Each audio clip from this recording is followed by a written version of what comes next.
만나 뵙게 돼서 반갑습니다. 오늘 이제 설득하는 글쓰기, 또 마음을 움직이는 글쓰기를 주제로 해서 여러분들과 1시간 동안 이야기를 나눠보려고 합니다. 오늘 여러분들하고 이제 이 글쓰기에 대해서 많은 이야기를 나누려고 하는데, 먼저 제가 이제 어떻게 좀 여러분들하고 이야기 시작해 볼까 나름대로 고민을 해봤습니다. 저는 이렇게 생각합니다. 많은 사람들이 이제 불교를 침묵의 종교라고 이야기를 하죠. 근데 저는 대화의 종교가 바로 불교라고 생각합니다. 불교에는 정말 수많은 대화의 기록이 남아있죠. 그게 바로 팔만대장경이죠. 부처님과 부처님의 제자들이 대화를 나눈 기록들, 이것이 팔만대장경이고요. 저는 그런 점에서 우리가 불자라고 한다면은, 또 불교인이라고 한다면은 무엇보다 말과 글을 잘 부려야 된다고 생각합니다. 부처님도 말과 글을 잘 부려서 결국 그 어떤 제자들을 그 깨우침의 길로 인도했다고 저는 생각이 들거든요. 이 말과 글을 잘 부리는 것은 우리 사회에서 어떤 평균적인 사회인으로 사는데 굉장히 의미가 있을 뿐만 아니라, 또 이제 불자로서 불교인으로 사는 데 있어서도 꼭 갖춰야 될 중요한 능력이 아닌가, 이런 생각을 해봅니다. 그런데 우리가 이제 글을 쓰려고 하면은 첫 번째 이렇게 부닥치는 것이 바로 두려움이죠, 두려움. 그렇죠? 예. 심지어 이 해밍웨이 같은 이 미국의 이제 노벨 문학상을 받은 소설가 아닙니까? 해밍웨이 같은 사람도 나는 항상 글쓰기 어려웠고 때로는 불가능해 보였다, 이렇게 이야기를 합니다. 많은 사람들한테 글쓰기는 바로 이렇게 어떤 어려움의 대상, 또 불가능의 대상으로 이렇게 이제 여겨지는 겁니다. 자, 그런데 우리가 이제 이 어려움, 이 두려움의 정체를 잘 보면 꼭 이렇게 글쓰기가 항상 어렵고 막막한 것만은 아니라는 사실을 또 알게 됩니다. 자, 제가 이제 여러분들한테 이 어떤 글쓰기에 대한 두려움들을 이제 깨기 위해서, 그걸 벗게 하기 위해서 하나의 퀴즈를 한번 내보려고 합니다. 자, 지금 여러분들 앞에 작은 상자가 하나 놓여 있습니다. 그 상자 속에는 아무것도 들어있지 않아요, 아까. 그리고 상자의 뚜껑을 닫습니다. 자, 그럼 상자 안에는 뭐가 있을까요? 상자 안에는 그냥 캄캄한 어둠만 있을 뿐이죠, 그죠? 자, 그리고 상자의 옆구리에 구멍을 딱 뚫습니다. 자, 그러면은 어떤 일이 벌어질까요? 상자 속에 있는 어둠이 그 구멍을 통해서 밖으로 스르 나오지 않을까요? 예, 저의 말에 고개를 끄덕거리신 분이 계신다고 한다면 아마도 물리학 교과서를 새로 써야 되는 그런 상황이 되겠죠, 그죠? 상자 속에 있는 어둠은 절대 이 구멍 밖으로 나올 수가 없죠, 그죠? 오히려 어떤 일이 벌어집니까? 밖에 있는 빛이 이 구멍을 통해서 안으로 들어가겠죠, 그죠? 자, 여러분들, 왜 어둠은 밖으로 나올 수 없는데 빛은 들어가는 것일까요? 자, 여러분들, 빛은 바로 실제하는 겁니다. 그러니까 실제로 존재하는 거라는 것이죠. 그렇기 때문에 구멍을 통해서 안으로 들어갈 수도 있고 밖으로 나올 수도 있는 것입니다. 만일 상자 안에 우리가 연기를 넣었달지 아니면 물을 넣었다고 한다면은 그 구멍 밖으로 이렇게 튀어나올 겁니다. 아마 전부 이렇게 실제하는 것은 이동을 할 수가 있죠. 근데 어둠은 실제하는 것이 아닙니다. 그냥 빛이 없는 상태에 이름을 붙인 것이 어둠일 뿐이죠. 우리는 흔히 빛의 반대말이 어둠이기 때문에 빛이 실제하듯이 어둠도 실제할 거라고 생각하는데 절대 그렇지 않다는 겁니다. 예. 그러니까 이 어둠은 사실 실제하는 것이 아니기 때문에 우리가 상자 뚜껑을 열면 어떻게 됩니까? 그냥 흔적도 없이 어둠이 사라지죠, 그렇죠? 마찬가지입니다. 글쓰기에 대한 두려움도 실제하는 것이 아닙니다. 다만 글쓰기에 대한 올바른 정보, 그 다음에 글쓰기에 대한 어떤 올바른 그런 인사이트가 없는 상태를 우린 두려움이라고 부르는 것이죠. 빛이 들어가면 어둠이 사라지듯이 글쓰기에 대한 올바른 정보, 올바른 어떤 판단이 머릿속에 들어온다고 한다면 이 두려움도 사라지고 맙니다. 자, 우리 그 BTS 시청자 여러분, 이제 우리 불교에서 이 뱀과 새끼줄의 비유를 많이 하지 않습니까? 그죠? 예. 이 뱀인 줄 알고 깜짝 놀라지 않습니까? 그런데 이것이 새끼줄이라는 사실을 발견하면 어떻게 됩니까? 두려움은 싹 사라지죠, 그죠? 바로 똑같습니다. 글쓰기에 대한 두려움도 바로 우리가 새끼줄을 뱀으로 오해하듯이 이것이 새끼줄이구나 라고 하는 사실을 정확하게 알게 되면은 그 두려움은 사라지게 되는 겁니다. 사실 우리가 이제 이렇게 글쓰기에 대해서 어떤 두려움을 갖게 된 것은 이제 역사가 있습니다. 여러분들 다 학교 다닐 때 우리 무엇으로 국어 공부를 했죠? 시나 소설, 에세이, 희곡 이런 문학으로 주로 이제 이 글쓰기의 세계를 만나게 됩니다. 이 문학으로 이제 글쓰기를 배우고 국어를 배우는 것은 너무나 당연하죠. 문학이야말로 그 나라의 어떤 그 글이 보여줄 수 있는 최고의 수준의 글이기 때문에 그런 것이죠, 그죠? 자, 그런데 여기서 이제 한 가지 뜻하지 않은 어떤 편견들이 생기기 시작합니다. 우리가 주로 만나는 글들이 이제 문학 글쓰기이기 때문에 이것이 글쓰기 세계의 전부라고 이렇게 오해를 하고 있는 겁니다. 근데 이 문학 글쓰기는 좀 더 특별한 그런 글쓰기 세계예요. 바로 예술의 세계입니다. 그리고 예술이라고 하는 것은 재능이 뒷받침되어야만이 가능한 세계죠. 그러다 보니까 암암리에 우리 머릿속에 어떤 생각이 들어있냐? 글쓰기라고 하는 것은 재능이 있어야 돼. 아무나 하는 게 아니야. 노력한다고 좋아지지 않아. 이런 생각을 갖게 되는 것이죠. 자, 그런데 우리가 이제 이 학교를 졸업하고 사회에 나와서 쓰는 글들을 보면 회사에 가서는 보고서 기획서를 쓰죠. 또 공적 사적으로 많이 이메일을 또 씁니다. 또 우리가 한 일을 언론에 알리기 위해서 보도자를 쓰기도 하고 어디 또 취업하거나 상급학교에 진학하기 위해서 자소서 같은 걸 쓰죠. 우리가 이런 글을 뭐라고 하냐면 이런 것들은 실용 글쓰기, 업무 글쓰기라고 합니다. 그런데 이런 것들은 예술의 세계가 아닙니다.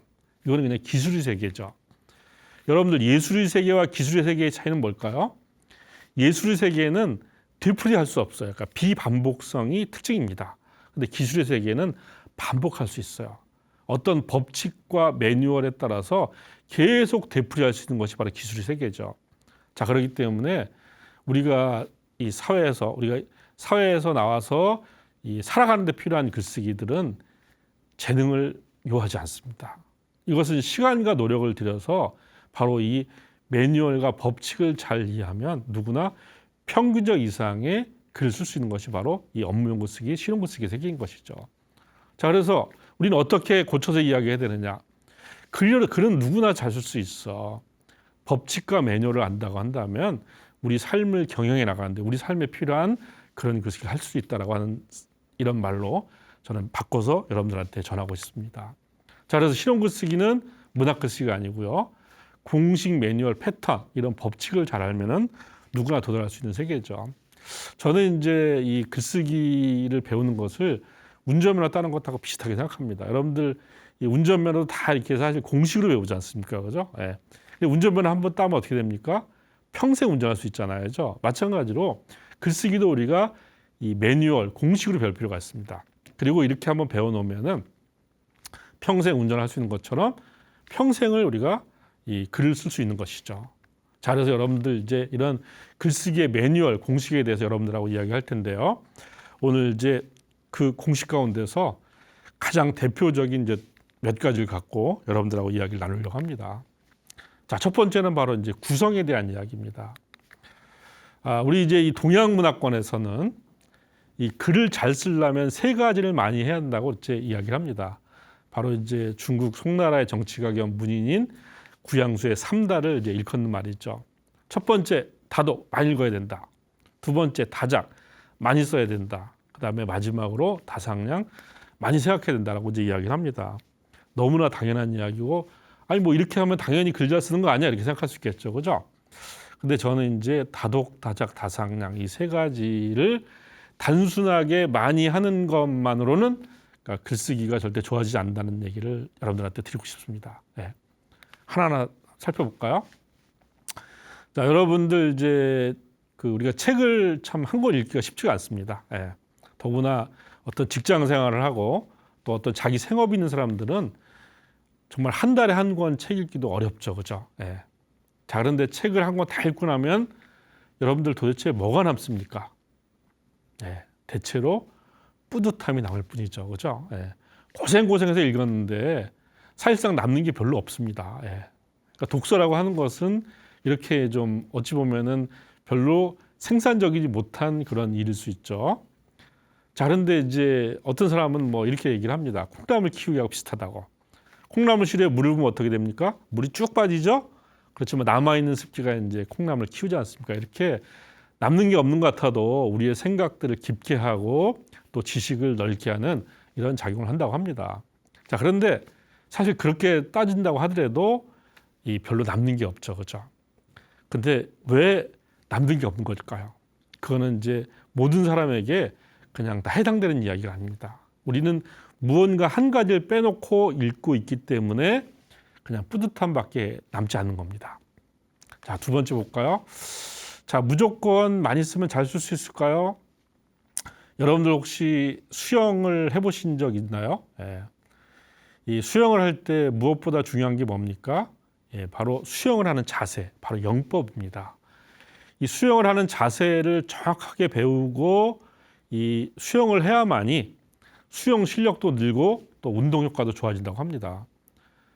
그런 영법이나 이런 자세를 배우지 않고 그냥 계엄식으로 막 하잖아요. 그러면은 실력도 늘지 않고 절대 이 어떤 운동에도 몸에도 도움이 되지 않는다고 이야기를 하죠. 그러니까 무조건 많이 한다고 해서 그것이 좋아지지 않는다는 겁니다. 바로 영법처럼 무언가를 잘 알아야만이 바로 이 우리가 노력한 것이 비로소 이제 결실로 이어진다고 볼 수가 있는 것이죠. 자, 생각을 많이 하면 잘 쓸 수 있을까요? 자, 여러분들 이 글쓰기와 한번 말하기를 제가 한번 이 구분해서 한번 여러분들한테 설명을 해보려고 합니다. 여러분들 말을 할 때 어떻습니까? 친한 지인들이나 이렇게 이 마음에 맞는 상대랑 대화할 때는 정말 머릿속에서 새로운 생각들이 팝콘처럼 막 튀어오르죠, 그죠? 예. 정말 우리가 말을 할 때는 뇌가 극도로 활성화가 됩니다. 자, 그런데 글을 쓰려고 컴퓨터 앞에 딱 앉게 됩니다. 그럼 우리 머릿속에서 어떤 일이 벌어질까요?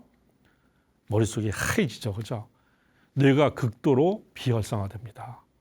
여러분들 말하기나 글쓰기나 전부 언어를 매개로 해서 하는 행위인데 왜 말을 할 때는 이렇게 뇌가 활성화됐다가 글을 쓸 때는 비활성화되는 걸까요?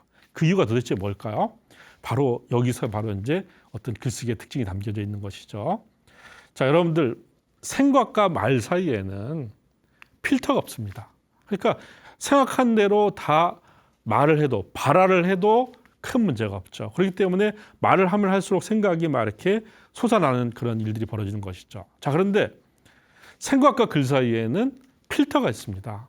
그러니까 생각한 것을 전부 글로 옮기는 것이 아니라 생각한 것 가운데서 글로 옮길 가치가 있는 것만 우리는 따로 선별을 해야 되는 겁니다. 근데 이 선별의 기준을 알지 못해요. 그러니까 이제 마치 아무것도 생각이 나지 않는 것 같은 그런 착시 현상이 벌어지는 거죠. 실제로 그 상태는 머릿속에서 무언가 꽉 차 있는 그런 상태라고 볼 수가 있습니다. 그런데 거기서 선별을 하지 못하니까 바로 이제 막막하게 되는 겁니다. 자, 이렇게 단순하게 생각을 많이 한다고 하는 것이 글쓰기로 이어지지 않는 겁니다. 여기도 마찬가지로 무언가가 들어가야만이 바로 이 생각은 비로소 이제 쓸모 있는 그런 생각으로 바뀌게 되는 것이죠. 바로 구성입니다. 예. 바로 이 세 가지를 관통해야 될 것들이 바로 구성인 것이죠. 자, 모든 글, 모든 생각 속에서는 마치 한 채의 집처럼 구조와 전략이 있습니다. 그러니까 글이라고 하는 것은 그냥 내용을 막 이렇게 나열하는 것이 아니라 내가 이 글을 통해서 전하려고 하는 뭔가 목적이 있을 거 아닙니까? 그죠? 이 목적에 따라서 이 내용들의 어떤 선우를 결정하고 그 다음에 내용을 또 선택하는 이런 구조와 전략이 있는 겁니다. 이 구성을 알아야만이 결국 우리는 좋은 글을 쓸 수가 있는 것이죠. 이 소설가 번역가로 유명한 이제 안정효 씨 같은 사람은 글쓰기는 집짓기라고 이렇게 이야기를 합니다. 그래서 저는 이제 여러분들한테 이렇게 얘기하고 싶습니다. 우리가 글을 쓸 때 뭔가 갖춰야 될 게 되게 많은 것 같죠, 그죠? 어휘력도 좋아야 되고 문장력도 좋아야 되고 또 표현력도 있어야 되고 또 문법도 알아야 될 것 같습니다. 근데 이런 거를 저는 절대 먼저 공부하지 말라고 여러분들한테 권하고 싶습니다. 이런 거를 여러분들이 신경 쓰면 신경 쓸수록 점점 글쓰기로부터 멀어지게 됩니다. 그러니까 글쓰기로 들어가는 출입문의 이 진입 장벽이 점점 높아지는 것이죠.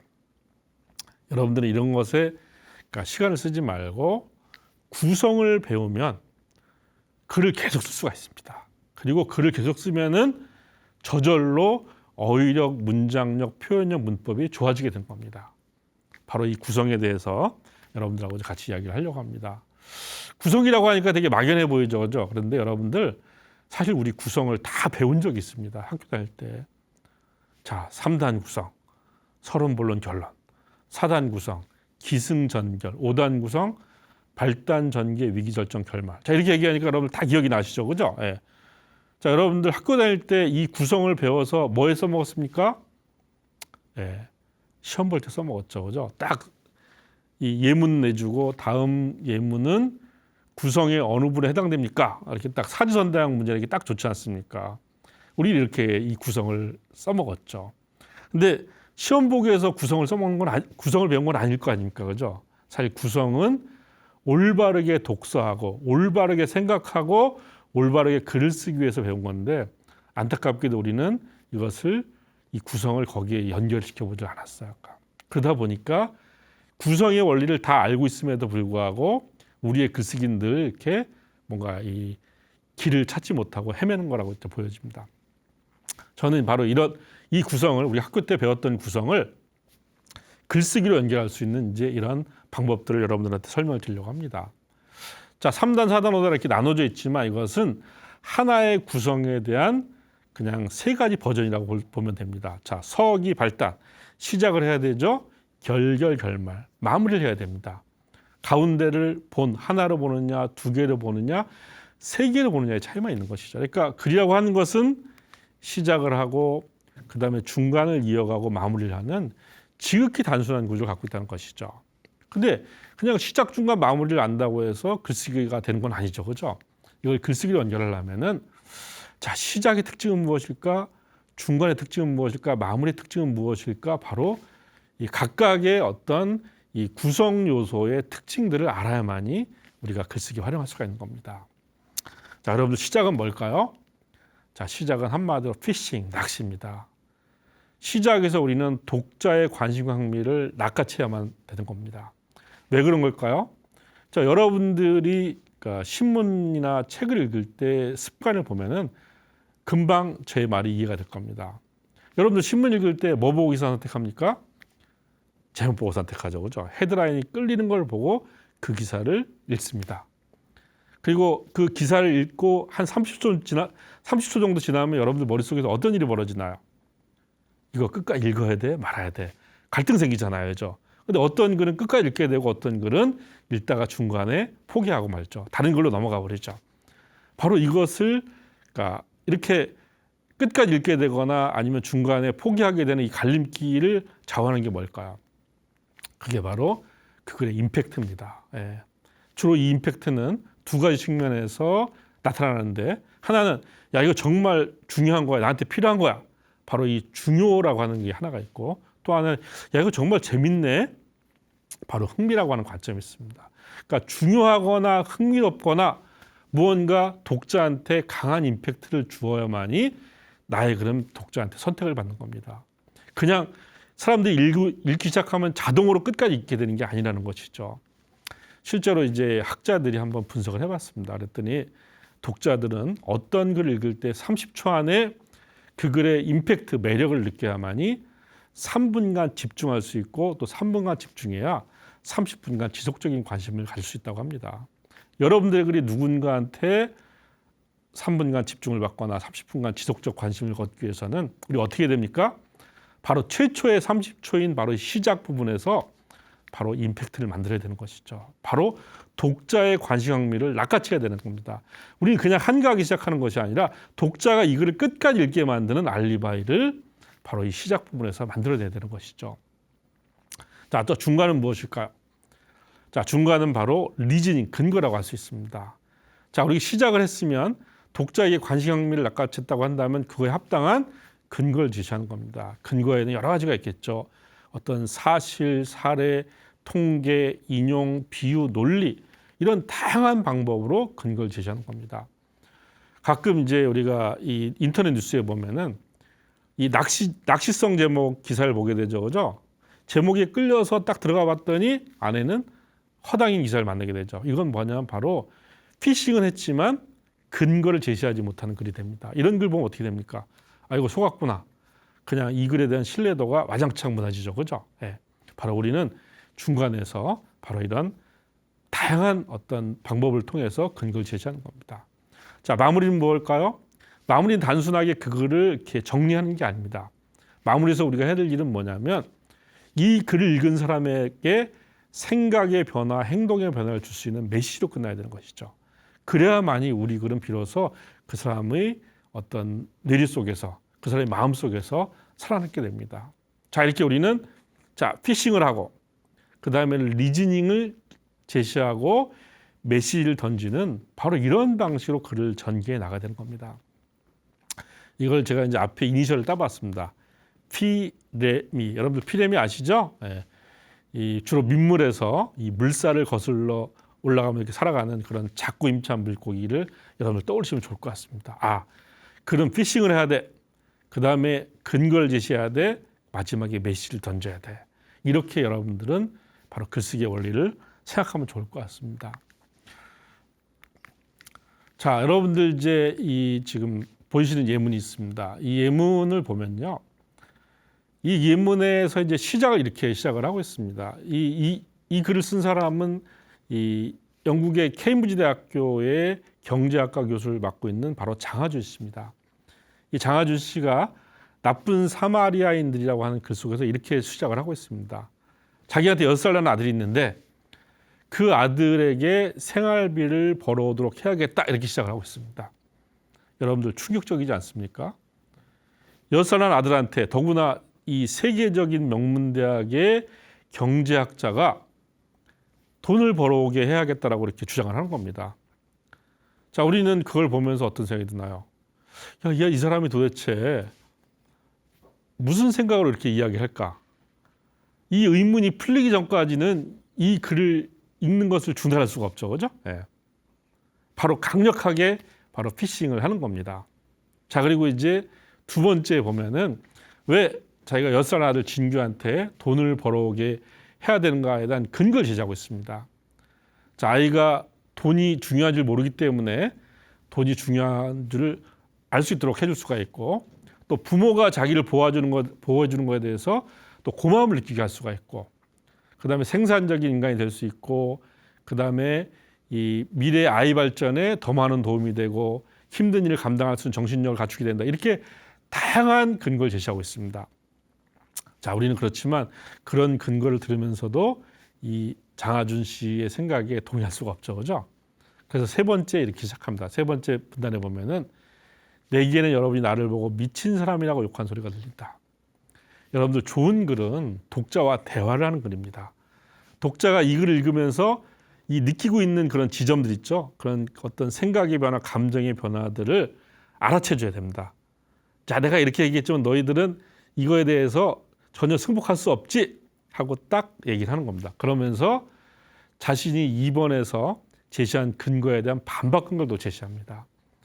이렇게 이제 6살 먹은 아이한테 돈을 벌어오게 하라고 하는 것은 약삭 빠른 구닥기 소년이나 혹은 돈 잘 버는 행상이 될 수 있겠지만, 이렇게 해서는 뭐 핵물리학자나 아니면 뇌수술 전문의가 될 수는 없다. 그래서 우리가 아이를 학교에 보내지 않아서 절약되는 돈을 보고 희죽거리는 것보다는 아들의 교육에 투자한 편이 더 낫다, 이렇게 이야기하고 있습니다. 그러니까 2번에서는 근거를 제시하고 3번에서는 반론, 반박 근거를 제시하는 것이다. 네. 자, 그다음에 마지막에 이제 4번에서 어떻게 얘기할까요? 자, 내가 이렇게 6살 아들 진규한테 돈을 벌어오게 하라고 이렇게 주장하는 것은 마치 이것과 똑같다. 뭐냐면 개발도상 국가에게 대대적인 무역 자유화가 필요하다는 것과 똑같다, 이렇게 이야기를 합니다. 우리 그 순간에 무역 자유화는 무조건 좋은 거 아니야? 라고 하는 우리의 어떤 고정관념, 통념들이 딱 깨지는 것이죠. 이렇게 이 글은 피싱을 하고 있고, 그 다음에 리즈닝을 하고 있고, 마지막에 우리한테 메시지를 던지고 있는 겁니다. 여러분들, 그러니까 좋은 글은 다 이런 속성을 갖고 있습니다. 그러니까 그냥 막연하게 시작할 것이 아니라 어떻게 피싱을 하지, 어떻게 리즈닝을 하지, 어떻게 메시지를 던지, 이렇게 이제 고민할 필요가 있는 겁니다. 근데 제가 이제 이렇게 말씀드리는 것은 처음부터 이렇게 쓰라는 말씀을 드리는 게 아닙니다. 일단 여러분들은 편안하게 글을 쓰세요. 글을 쓰시고 난 다음에 여러분들이 쓴 초고에서 가장 피싱에 적당한 것이 무엇일까를 찾아내는 겁니다. 그래서 저는 이제 글의 시작은 쓰는 것이 아니라 발견한 거라고 여러분들한테 말씀드리고 싶습니다. 그걸 발견해서 맨 앞으로 보내는 것이죠. 자, 이렇게 피싱이 만들어지면 거기에 이제 따라서 리즈닝과 메시지가 만들어지는 것이죠. 그래서 여러분들이 이제 초고를 쓰고 퇴고를 할 때 바로 이 피싱 리징 메시지 바로 이 구성의 원리를 적용을 했으면 좋겠다는 말씀을 드리고 싶습니다. 자, 이제 두 번째는 핵심입니다. 아까 말씀드렸죠. 글이라고 하는 것은 생각한 걸 다 전달하는 것이 아니라 그 가운데서 글로 옮길 가치가 있는 것만 선별하는 거라고 이야기를 했습니다. 자, 마치 코끼리를 냉장고에 집어넣고 똑같다고 할 수가 있습니다. 이게 뭐냐면 생각은 코끼리처럼 큽니다. 그러나 우리는 작은 냉장고에다가 코끼리를 집어넣어야 되는 것이죠. 네. 자, 여러분들 코끼리 냉장고에 집어넣는 거 알고 계시죠? 네. 문을 연다, 코끼리를 집어넣는다, 문을 닫는다. 네. 저의 이 얘기를 듣고 웃는 분은 저랑 비슷한 세대입니다. 네. 요즘에 젊은 세대들은 이런 얘기를 하면 표정이 굳어지더라고요. 네. 전설의 아재 개그입니다. 네. 자, 근데 이제 코끼리를 이렇게 우리가 농담의 세계에서 이렇게 집어넣지만 현실은 어떻습니까? 현실에서 가능한 방법들은 코끼리를 냉장고에 들어갈 사이즈만큼 잘라서 넣을 수밖에 없죠. 결국 바로 이 선별의 과정이 필요하다는 겁니다. 자, 그런데 우리는 이제 콘텐츠, 아이디어, 텍스트를 재료로 해서 글을 씁니다. 콘텐츠라고 하는 것은 현실에서 존재하는 유형무형의 어떤 내용들을 콘텐츠라고 합니다. 아이디어는 머릿속에 들어있는 생각, 텍스트는 이미 활자되어 있는 자료들, 이런 걸 갖고 우리는 이제 글을 쓰게 되는 거죠. 그런데 얘들은 어떤 속성을 갖고 있냐면 이렇게 그림에서 보듯이 사과씨와 같은 핵심을 갖고 있습니다. 그리고 사과씨를 둘러싸고 넓게 과육이 이렇게 형성되고 있죠. 그죠? 이 과육을 우리는 참조라고 합니다. 자, 제가 선별을 한다 그랬죠. 그죠? 그럼 어떻게 됩니까? 바로 이제 사과씨를 중심으로 핵심을 중심으로 우리는 선별할 수밖에 없죠. 그러려면 어떻게 돼야 되죠? 핵심이 무엇인지 참조가 무엇인지 알아야 바로 그것이 가능하죠. 그래서 여러분들은 어떤 경우에도 핵심이 무엇인지를 알고 글을 써야 됩니다. 그래야만이 바로 제대로 된 글을 쓸 수가 있는 것이죠. 자, 핵심이란 말은 이제 영어로는 키포인트라고도 하고요. 우리말 유의어 사전에 보면은 골자, 요점, 중에 이렇게 다양한 뜻 쓰입니다. 자, 그렇지만 핵심은 법칙을 갖고 있습니다. 그 법칙은 뭐냐면 바로 용건 그리고 이유와 근거입니다. 용건이라고 하는 것은 그 문서를 통해 전하려고 하는 최종적 결정, 궁극적 판단이 바로 용건입니다. 우리는 바로 이 결정 판단을 주고받기 위해서 우리가 글을 쓰는 겁니다. 여러분들 부처님의 법문을 보시면 이 부처님의 법문에도 전부 다 결정 판단입니다. 부처님은 이 결정 판단이 아닌 이야기를 하신 적이 없어요. 그러니까 항상 우리한테 어떤 결정을 내리게 해주고 어떤 판단을 내리게 해주고 바로 이런 것들이죠. 여러분들 직장 내에서 아마 이제 보고를 해보신 분들은 잘 알 겁니다. 보고 내용이 모호하고 중구난방이 되면 여러분들의 상관이 뭐라고 이야기합니까? 용건이 도대체 뭔데요? 용건만 한번 간단하게 이야기해보세요. 이렇게 얘기하지 않습니까? 바로 그 용건입니다. 그러니까 우리는 항상 이 용건을 주고받기 위해서 바로 글을 쓰고 말을 하는 것이죠. 근데 이 용건만으로는 읽는 독자를 충분히 설득할 수가 없습니다. 그래서 바로 이 용건을 설득하기 위한 것이 바로 이유와 근거입니다. 근거는 사실, 사례, 통계, 인용, 비유 이렇게 이제 개별적이고 구체적인 케이스가 바로 근거입니다.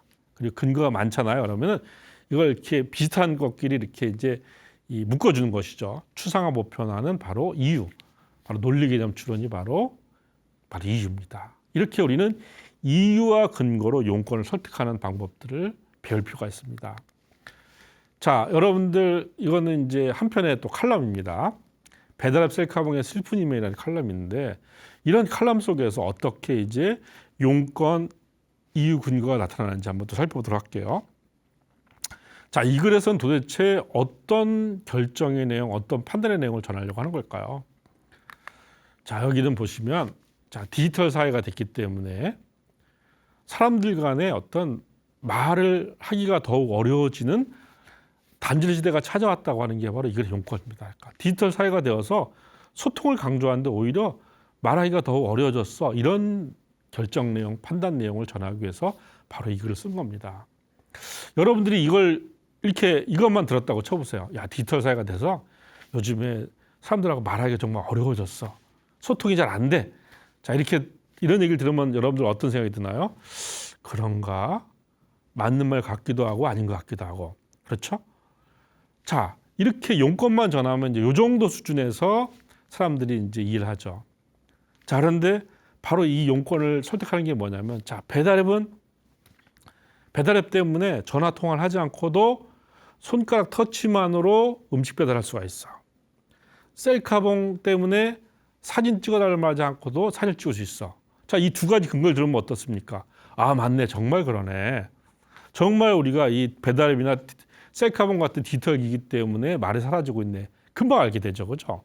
바로 이런 것들을 우리가 글 속에서 바로 집어넣어야 되는 겁니다. 그러니까 이런 글이 있는 것은 누군가 설득할 수 있지만, 이렇게 용건과 근거 이유가 있는 글은 설득할 수 있지만 그게 없는 글은 누군가 설득할 수가 없는 것이죠. 그러니까 여러분들은 바로 이런 원리를 알고, 바로 구성과 핵심이라고 하는 이런 원리를 갖고 한 편의 글을 써야 되는 겁니다. 그래야만이 여러분들의 글은 누군가에게 전달되어서 그 사람의 마음을 움직일 수가 있는 것이죠.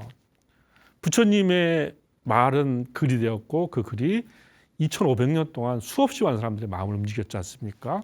마찬가지입니다. 여러분들의 글도 부처님의 법문처럼 누군가의 마음을 움직일 수 있는 그런 것이 되기를 기대하는 마음으로 강의를 마치도록 하겠습니다. 경청해 주셔서 감사합니다.